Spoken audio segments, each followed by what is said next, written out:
to the RationalInvestor.com's Daily Brief. The answer to your question is learn the goddamn process, trade your trading plans, don't take too much risk on any one trade, and just let yourself get rich. Hello, everyone. Welcome back to the RationalInvestor.com's Daily Brief. Try and set up everything here so I can see what the heck is going on. As you can see, dashboard's still under the mend. Now we have Sword back in town. So hopefully we'll make progress and get this thing back up and running sooner rather than later. Keep your eyes peeled, but unfortunately, I can't really comment a heck of a lot off of this right now. Where's the best place for us to start today? I guess just a simple overview. Of course, we had kind of, I guess you'd say, dead cat bounces over the past little while, especially yesterday. I was a bit surprised at how strong the rally was yesterday, but I have a feeling it was directly related to that options expiry that we saw on Friday. You know, the market was down pretty big. And actually, in our secret options formula club meeting last night, we even pulled up the equal volume candles on things like the ES and stuff. And yesterday's rally was kind of fluff. It was on very, very light volume. So I guess what I'm seeing here today is we're kind of playing a little bit of catch up. Broader market, not very happy at all. Actually, it was interesting to see NASDAQ did start out quite strong. And I think that was primarily led by Allen and Tesla. If I understand correctly, I think the numbers came out relatively acceptable from their earnings perspective. But the problem is you know, if we look at Tesla, it's going to take a lot of work to turn this thing around. I do understand some people are thinking that we're just not going to talk about their vehicle business anymore. We're going to talk about how they're going to build robots to take over the world and that kind of stuff. But you know, up a good 10% on the day. And if I understand correctly, the actually interesting, the earnings, I think we were even looking at it last night in the club meeting, and I wasn't overly impressed with the numbers. I think they did disappoint. Yeah, the surprise was to the downside with regard to earnings. And I would imagine that over the past few months, those numbers have been revised lower and revised lower and revised lower.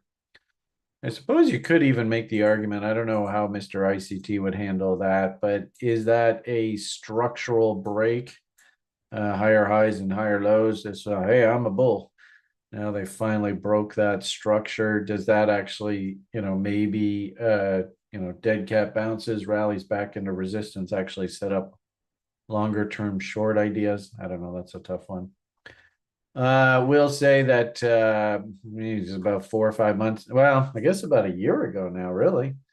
Last summer when the engine on TRI site was kicking butt, and we were, you know, following things like key reversal signals, had a beautiful key reversal. And this was right at the point where, you know, Fink came out and said, screw you, what is it, ESG or whatever. We don't give a shit about any of that crap. And you know, there's the end result, eh? So is that the start of a new bull market? Well, that's awfully tough to say. Even that a weekly chart, ideally you'd like to try and see some, you know, at least some sort of W here. I mean, I suppose the damn thing could just go straight up, but you know, that kind of gapping action, you know, at some point down the road, they're going to have to bring the market back down and fill in these gaps. Who knows when, but anyway. So that's about the only thing that's really a bright spot in the broader market, I suppose. Well, I guess Apple here is up about 1%. Again, off of a surge to new lows, breaking market structure. Is this just nothing more than a dead cat bounce? Yeah, I get the feeling that's the case. So very difficult to be bullish on any of this kind of stuff. Last night in our SOF club meeting, we did actually talk a little bit about this. These are supposed to be Mr. Fink's sort of like, I love these stocks the best, and I'm so awesome. So you probably should pay attention to what I love. And one after another, they sure look very toppy. So this was another one. Actually, interesting conversation we had in the SOF club meeting last night about this one is the company itself went and bought a software company, another one, if I understand correctly, and they went and like tripled the prices. This is remember that Schreckel guy? He was going and buying pharmaceutical stocks and then jacking the price of the medicine up through the roof. And of course, society crapped on him for doing that, which I think rightly so. So it turns out Broadcom actually is does it in the software industry, and they're actually notorious for this. So it doesn't surprise me that a guy like Fink would love this stock, just like pure evil. But who said capitalism was for the weak-hearted? If you're a capitalist, by definition, you're a Scrooge type person, and ironically enough, Scrooge actually spent most of his life as pure evil. So it'd be interesting, actually, if they could con that Fink guy into playing the Scrooge character on some sort of made for TV movie kind of thing. But anyway, that's here and there. So like of the darlings of the market, you're sort of look at that. It was up better than double digits percentage. Now it's slipping where it's only up 9% now. Who knows where the hell this thing finishes the day? And that's your bright spot. The rest of the market, oh boy, not looking very happy here at all today. And unfortunately, for a big viewership of this channel and TRI, you guys like your crypto. And unfortunately, I think crypto's dead cat bounce following the halvening event. I think it's playing itself out now. Of course, I've got so many tabs open. Sometimes my screens go, oh, no more, man. Oh, I don't know. So here is the daily price chart. You can see nice little inside bar reversal there. So, we are actually starting to show some bearish price action now. And of course, off the lower time frames, we had talked about these bullish BoT setups. There's your entry. I put tweets out to this effect, 64.3. There was a Burrow bull bear battle line. Through the weekend, kind of the calm after the storm, move stop to scratch level. So you really shouldn't have lost money if you had taken this long. Then move stop to trailing levels hit. And this is where, it takes a little bit of discretion. I think I even said in the public video yesterday, if you had just walked away on that M top, I wouldn't have faulted you. And now you can see a really big, M after M. There's just a brick wall of M's up top here. So in this particular case, I think at the very least, you probably, if you had taken this trade, you probably should have walked away on the structural fail level here. And interesting, Mr. ICT, sort of that higher highs and higher lows bullish structure, that level has now been broken. So you could make an argument from sort of that ICT kind of perspective guy that we might even be hunting short setups on rallies right back up into resistance. Notice good old mountain man, which I find works really, really well with this Mr. ICT setup kind of conversation. Notice how mountain man basically is the M levels. You might even argue off like higher time frames, that might even be a nice little bot short entry. So I definitely don't like the idea of going in and shorting here. I don't think that makes sense. But if you had played this bullish BoT here, I think it would have been in your best interest to book some profits here and just hop off on the sideline and let the dust settle. As you can see, we still have on these shorts from the original structural fail top, and this was just absolutely beautiful setup. So if anything, really, there's nothing crazy out of the ordinary here going on. If anything, the one thing that actually surprised me is we were not able to rally up to mountain man level here off of this range to give people an opportunity to get short off of this original break level. And I get the impression that there was just so many people that wanted to sell this M top. There were just so many sell orders up here. The market just ran out of steam into that level. And as I had started off the conversation today, I see this right across the board in these quote unquote risk assets. Everything sort of dead cat bounced off of Friday. And of course, Mr. Wonderful Allen, his stock sort of led the charge here today. So you can see structurally the NASDAQ is relatively okay. But things like the Russell 2000, which is the broader stock market, you can see that same image. Market was feeling pretty optimistic. And then we opened up here this morning. The Econs, they weren't really anything great to write home about. It is interesting to see that China is really starting to fall apart. With this idiot that's running my country, he just raised taxes on everybody right across the board. So as a result, what a surprise. China D's retail sales are basically how the consumer's feeling. They're not feeling very good at all right now. And the irony of it all is because he's gone and raised taxes on like every single incremental part of the economy with this stupid carbon tax nonsense, that the Bank of Canada itself has said, well, this tax is basically going to raise about a 0.5% to the inflation figures. And hell, I go to the grocery store now and I can see that, the grocers, they don't have any choice. They're raising prices. So it's happening again. The asshole is just destroying my country, which is such a shame. Anyway, there is the data coming out of Canada now. So you can see market was kind of hoping that the consumer would hang in there, and the consumer has just gone, just taking a massive punch to the gut. What's interesting, I suppose, is that, there are some people still buying autos. So as a result, if you actually include the automobile industry, it's not as bad, but still negative numbers. And really, I've said this repeatedly, and it's everything that I teach in the education program. Just stay the hell away from Canada and stay away from Russia. I mean, who the hell was going to put money into Russia anyway now? Stay the hell away from Australia. All of these commodity countries around the world, they're all disasters. Now, the irony of it all is the Americans, they don't even really care about Canada. It's like such a small little sliver, and it's going to get a lot smaller as time goes. The irony of it all is that they've gone and massively increased the population here. And frankly speaking, I don't know how this is going to play out, but I wouldn't be surprised if this country actually dissolves into things like civil war, because now we've got like millions of people that are not Canadian. They were never born here. They don't have any skin in the game.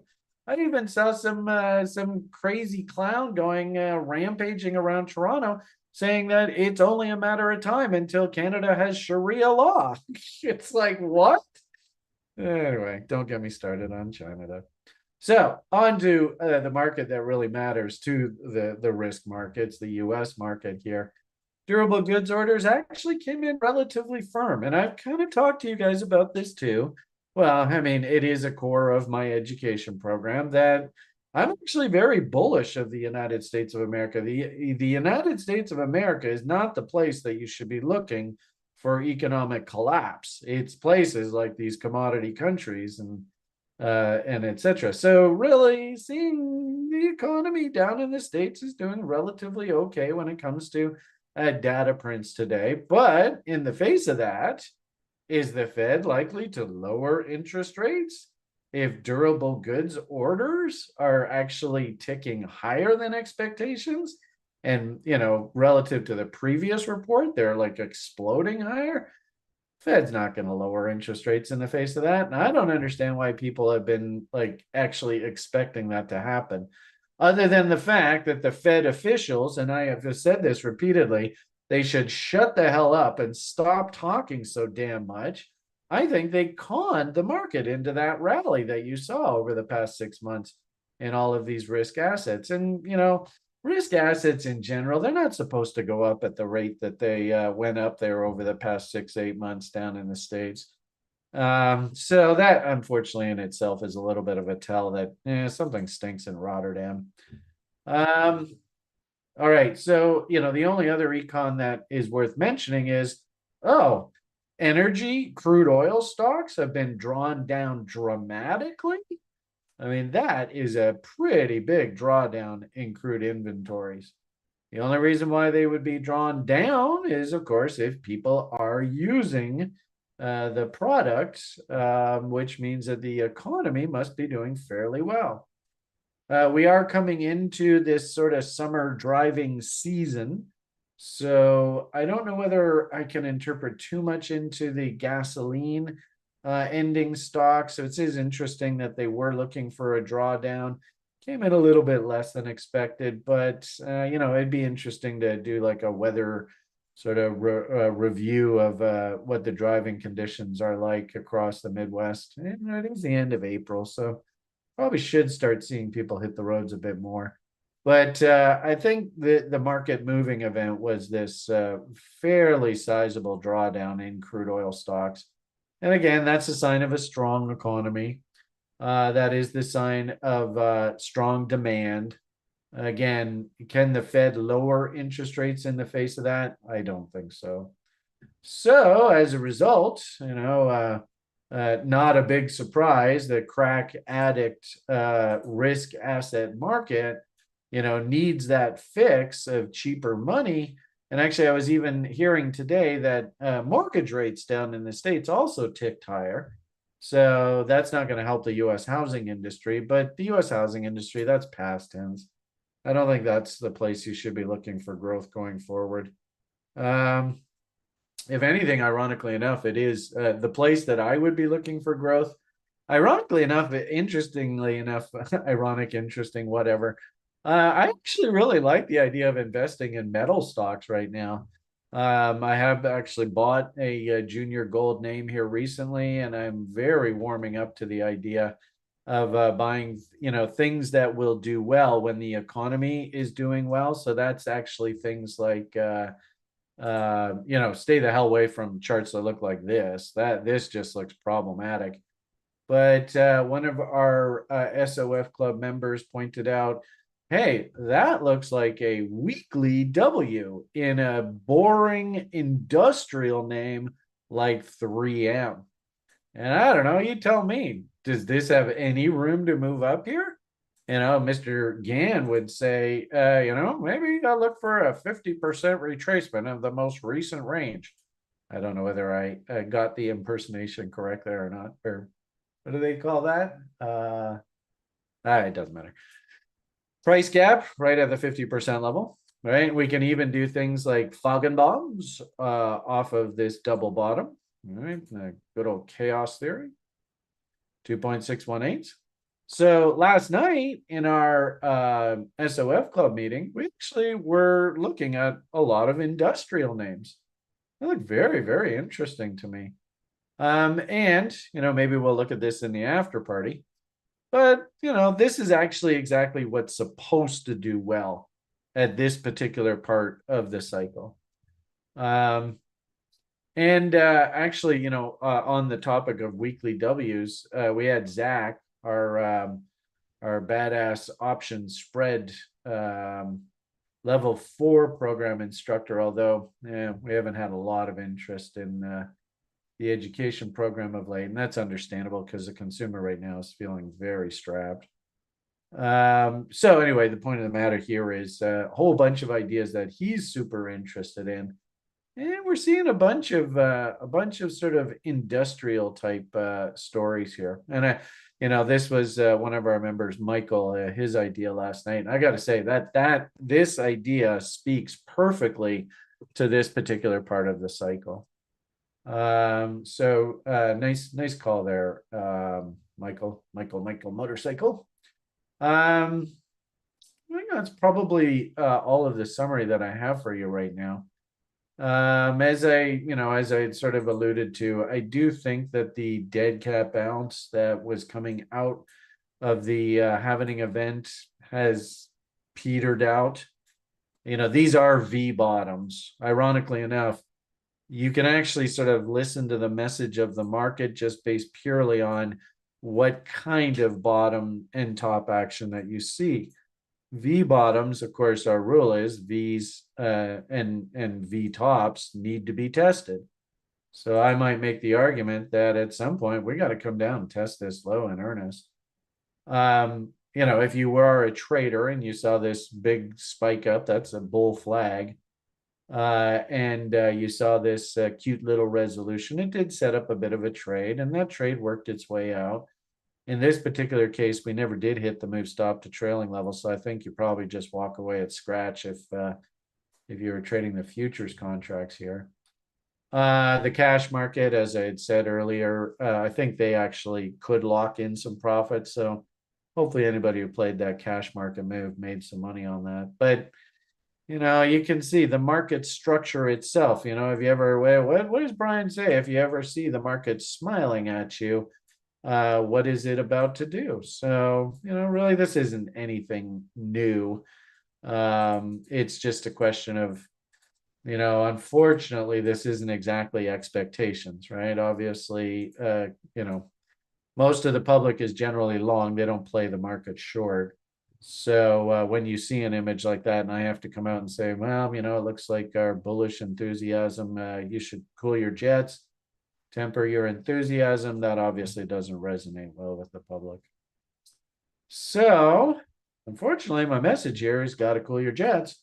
I am exceedingly pleased to see that these original shorts that are still working away, there's no reason to touch them. If anything, I might even suggest, now that you have 3 lower highs, and this is a concept that we teach in our education program, trailing stops, when you have that many structural levels here, if this level is taken out again, my hunch is that this market will want to go higher in earnest. So I might even over the next day or two, maybe even move my stop down, just lock them in and just say, look, if the market can recapture that level, then we'll just walk away. Having said that, you can see we are pressing lower here as I speak. And I don't see anything out of the risk markets here at all that's giving me sort of hey, you know what? Maybe you should change your tune and get bullish again. If anything, I think we probably just need to let everything settle down. So there's your market summary for the day. Unfortunately, it's not the most positive report for you guys and girls and houseplants, but at the same time too, if you can think contrarian, like I said, in the after party, we'll look at the economic cycle and see if the data aligns with this kind of thinking. I actually really do like the industrial sector here of the economy right now. And there are some really interesting names, and I'll maybe go through some of these names in the after party and look at the price charts. But I have to say, there's some really interesting names. And of course, I do like the gold play here and some of these gold stocks. And I actually did an interview recently with what was the name of that site? Anyway, it'll be interesting to see if they do actually publish the interview. There's an interesting conversation I had with the gentleman who runs the site, Silver Bulls or something like that. But anyway, one of our site members set up the conversation with me. It was kind of fun, a little bit different. Certainly a bit of a change of pace because I don't really talk to sort of the uneducated on this outside the site too much. Wall Street Silver, these are the guys, and they have a YouTube channel. So keep your eyes peeled. If you do follow social media, I did have a conversation with these guys the other day. I don't know whether they're going to put it up on their website or not, but it'll be interesting to see whether they actually publish it. So keep your eyes peeled for that. And of course, as soon as I see it actually on their site, I'll post the links and stuff on TRI. Okay, I think we'll leave it at that. Have yourselves a great rest of your day. We'll head on over to the after party and review what we talked about last night. And also maybe do a little digging into the economic cycles to try and give you sort of a visualization of what's happening in the economy and why Brian would be interested in something like an industrial name like 3M here. All right, have yourselves a great day. PMA for the win. All the best. And bye for now.